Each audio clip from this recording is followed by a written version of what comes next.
olá, minha irmã. Estamos aqui mais uma vez em Porções do Evangelho.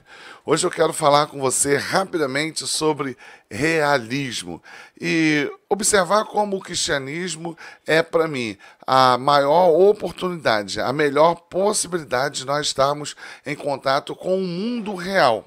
Eu sei, é verdade. Eu sei que muitas pessoas olham para o cristianismo e o veem como mais uma construção religiosa mitológica, mítica, cheia, repleta de figuras para apresentar o mundo real. Mas eu penso exatamente o contrário. Eu penso que é com a lente do cristianismo que eu consigo enxergar, ver a realidade. Então eu observei aqui algumas coisas que eu quero compartilhar muito rapidamente com você. Nosso objetivo não é aprofundar nestas questões, mas provocá-la para que você pense a respeito disso, acerca dessas coisas que nós estamos aqui falando. Primeiro eu quero observar acerca do início da Bíblia, de como Deus comunica a criação de todas as coisas, como Deus, usando Moisés, ele comunica acerca de si mesmo e a respeito de toda a sua criação. Para isso a gente precisa olhar para Gênesis 1 e Gênesis 2.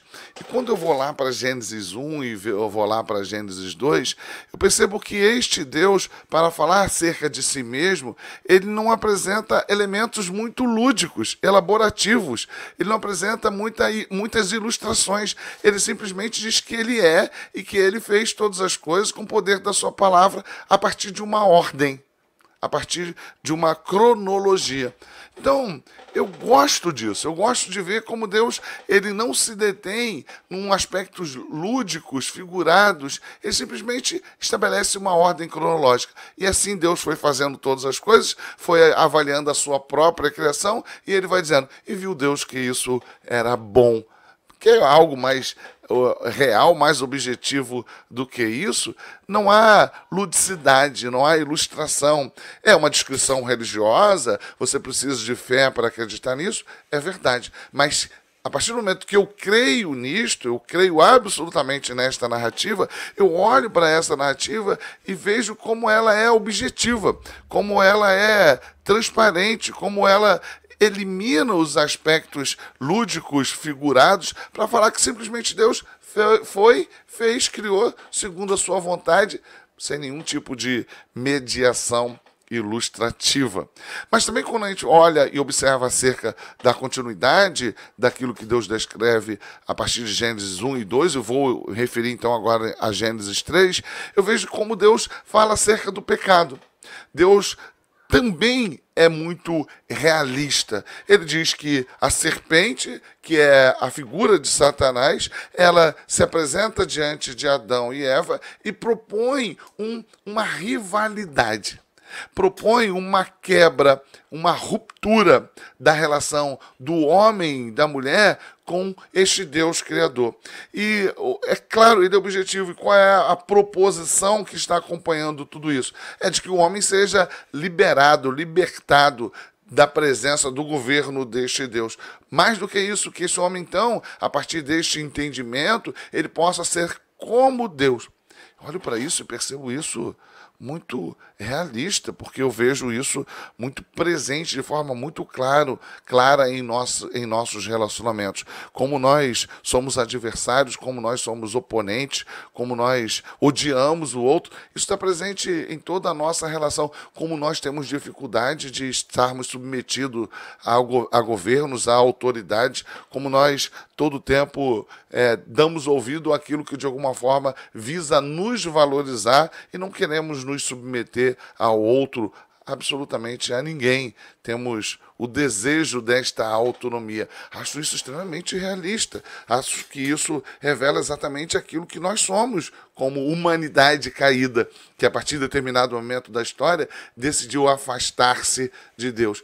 Muito bem, você pode não acreditar, mas olhando para aquilo que está relatado em Gênesis 3, eu observo claramente que isso é real, que isso representa de forma muito clara a sociedade que nós vivemos, a comunidade que nós vivemos, as nossas características atemporais. Olho para toda a história da humanidade e eu vejo esse emblema. da rebeldia, da dificuldade do homem de se submeter à autoridade, como o homem é egoísta, como o homem é perverso, como o homem é violento, como o homem é hostil à ideia daquele que o governa. Quando eu olho ainda para Gênesis 3, eu vejo lá que há uma promessa. A promessa da redenção. A promessa do filho que viria e que, vindo, traria a esperança.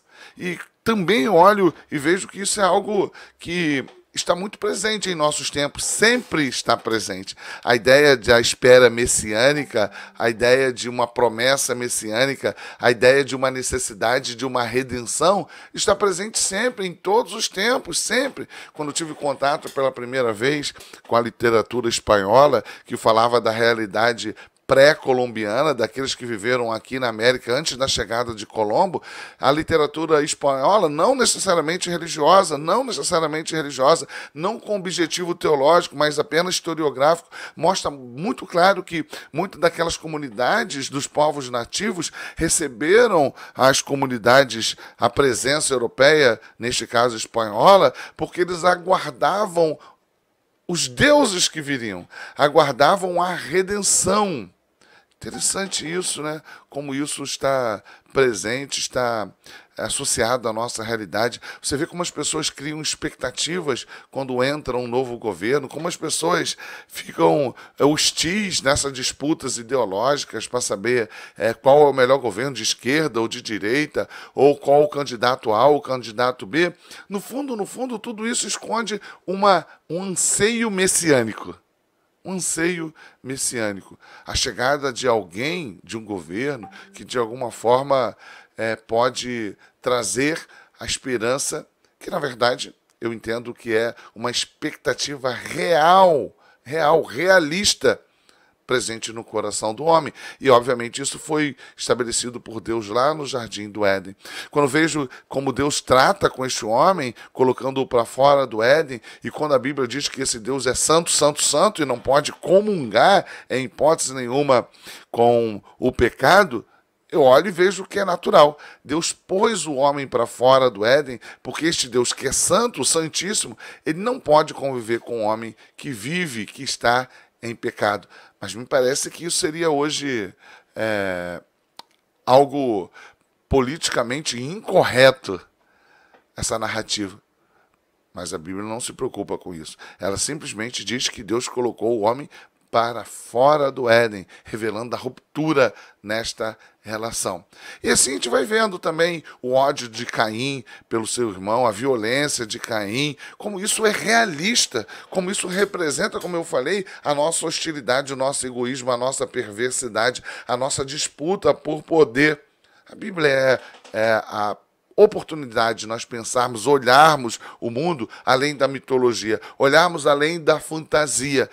Estudar a Bíblia, conhecer a Bíblia é um convite para que nós compreendamos quem nós somos e o mundo em que vivemos. Eu entendo que é a melhor possibilidade, é a única possibilidade de você fazer isso de forma mais abrangente e profunda possível.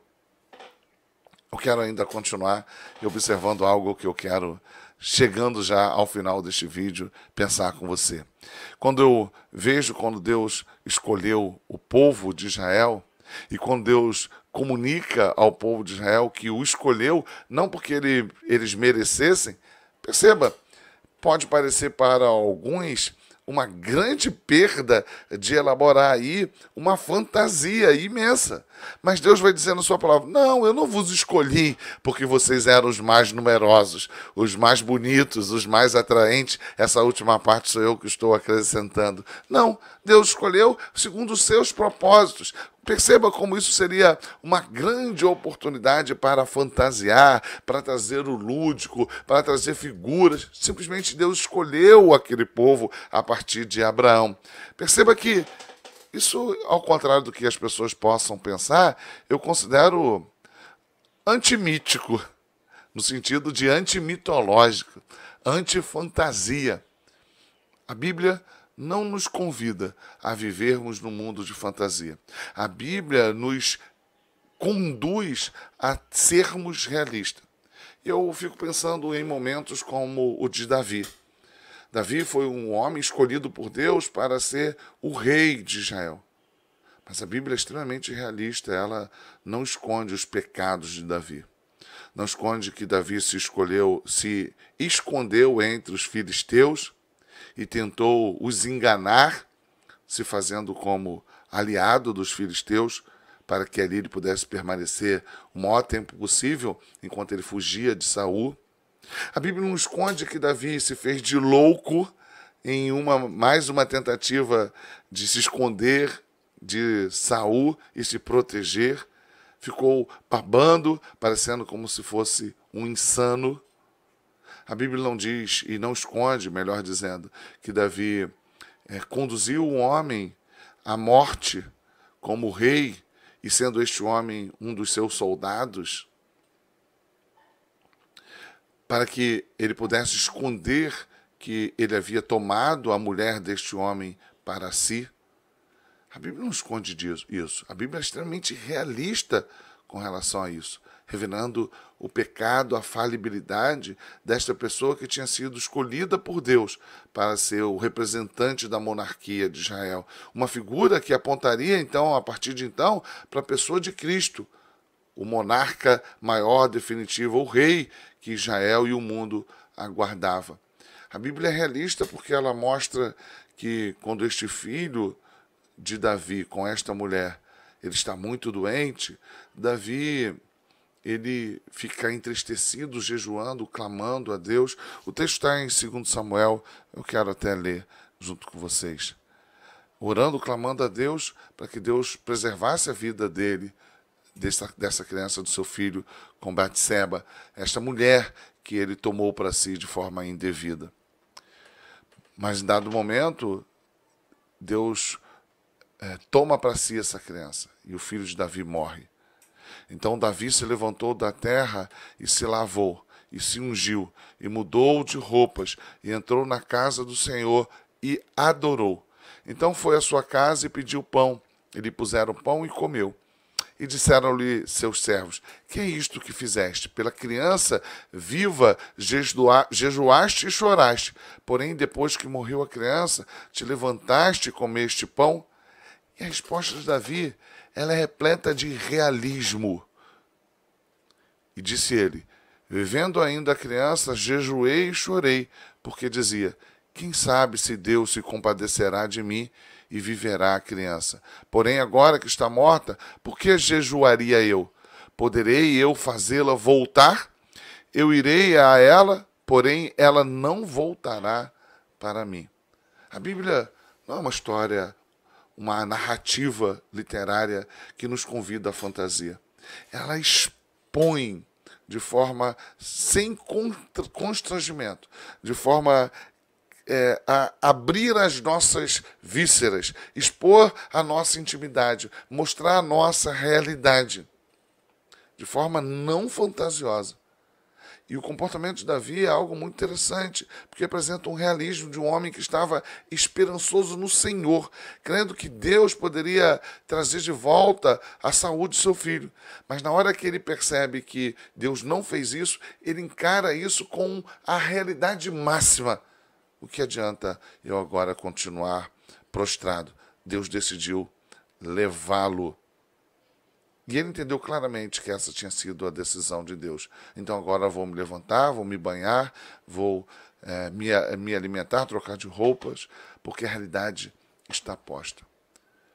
Toda a Bíblia ela aponta para essa necessidade de enxergarmos a este Deus e a nossa condição de forma mais realista possível. E eu acho que o maior emblema de tudo isso é a cruz de Cristo. Porque ela aponta claramente que um Deus santo se fez homem e habitou entre nós, para que ele levasse sobre si os nossos pecados. Isso revela coisas muito profundas. Revela a existência de um Deus que é soberano, de um Deus que é santo, de um Deus que não comunga com o pecado, um Deus que é justo, porque ele apresenta a sentença, a condenação sobre o pecador, mas um Deus também que é compassivo, que é misericordioso, que permite que esta culpa, essa sentença recaia sobre ele mesmo, nos ofertando misericórdia e graça. Não, não, não, não. O cristianismo não é um convite à fantasia. Deus não quer que você olhe para a sua realidade e fique fantasiando a sua realidade, dando ouvido ao seu coração enganoso, querendo imaginar que a sua vida é como ela não é, ou que ela seja como ela não será. Mas Deus te convida a olhar ao seu redor e perceber o mundo em que você está inserido, a realidade que você vive. Qual é a situação do teu coração, a sua condição física, a sua capacidade intelectual, o seu distanciamento ou aproximação de Deus. Ele te convida, ele te convoca mais do que te convida. Porque estamos diante de um Deus que é poderoso e que não negocia a sua vontade. E isso a Bíblia também não fantasia.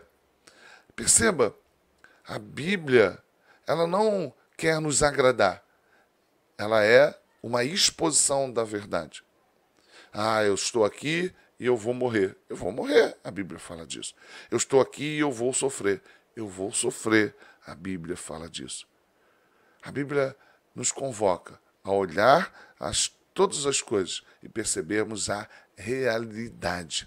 A Bíblia diz que 70, 80 anos, depois disso, é viver de forma penosa, que é algo mais confrontador do que isso. Dizer que é isso mesmo. A velhice te tira o vigor, a capacidade física. E você, na medida que envelhece, está se aproximando da morte. A Bíblia não nos faz cafuné, mas ela também fala com o mesmo realismo que todas essas coisas que nós estamos inseridos serão desfeitas, que haverá um tempo onde a dor cessará e que a lágrima dos olhos será enxugada e nós não mais sofreremos, porque estaremos plenamente com este Cristo de Deus. E eu olho para o mundo que eu estou vivendo, para todas as circunstâncias políticas, culturais, econômicas, sociais, olho para tudo e procuro enxergar isso sem fantasia, da forma mais precisa possível. E o que eu uso para enxergar desta forma? O cristianismo, que revela o Deus Todo-Poderoso, Criador de todas as coisas, e fala exatamente quem é o homem e o que o homem é capaz de produzir. Então não há engano no meu coração, mas há esperança, porque esse Deus realista me apresenta a esperança, que é Ele mesmo, revelado na pessoa de Cristo Jesus. Não. O cristianismo não é uma construção mitológica. O cristianismo é um convite para vivermos a vida real, segundo os propósitos desse Deus. Durante todo o nosso vídeo, você ouviu um barulho. Pom, pom, pom. Foi o meu computador que eu esqueci de desligar o áudio, que estou fazendo isso agora, já no final. Tarde demais, você ficou acompanhando todos esses barulhos em todo o tempo. Me perdoa por isso. Vou repetir. O cristianismo não é uma ilusão, não é uma fábrica de fantasia. Não está aqui para nos engodar numa narrativa lúdica, para que você fique confortável. Não, isso não é verdade. Não, ao contrário. O teu sofrimento é para você sofrer, a sua alegria é para você se alegrar, a sua juventude é para você ser jovem e a sua velhice é para você viver algo que é real. Você é velho. Tudo isso revela a realidade, a verdade de um Deus que mostra a nossa condição, sobretudo após o pecado, mas nos oferta uma esperança real. A única esperança real, Cristo Jesus. E o resto para mim é apenas fantasia. Então, sem fantasias na real, até o próximo Porções do Evangelho.